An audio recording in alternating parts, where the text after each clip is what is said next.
Salut, on se retrouve aujourd'hui pour une nouvelle leçon qui porte sur le discours rapporté. Mais avant de commencer, nous devons d'abord savoir ce que ça veut dire un discours et ce que c'est que rapporter.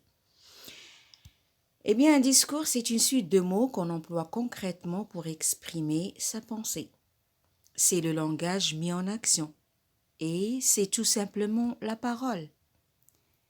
Rapporter, que signifie rapporter? Ça vient du verbe rapporter et ça veut dire répéter ce que l'on a entendu, dévoiler, dire. Il existe deux manières de rapporter les paroles des personnes, directes et indirectes.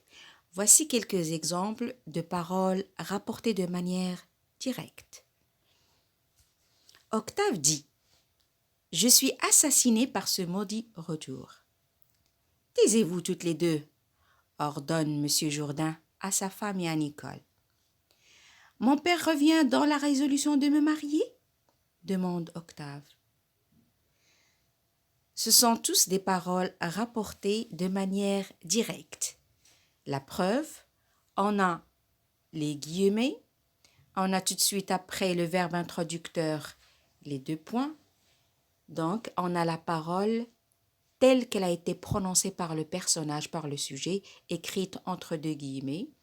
Les verbes introducteurs dire, ordonner et demander. Il n'y a aucune modification du discours. Passons à présent au discours indirect. Voici quelques exemples. Ce sont les mêmes paroles rapportées au discours direct.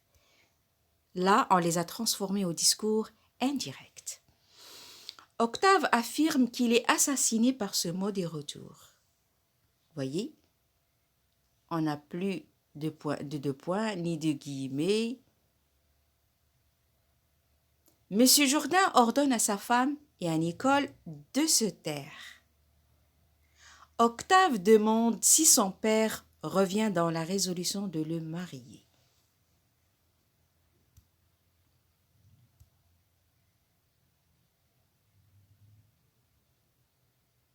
Donc, le passage du discours direct au discours indirect, forcément, il y a plusieurs modifications. Le discours direct consiste à rapporter les paroles telles quelles, sans qu'elles soient modifiées. Or, le discours indirect, il rapporte les paroles en introduisant une subordonnée complétive par que, le cas du premier exemple, interrogatif direct par si ou un mot interrogatif et une infinitive par de plus infinitif.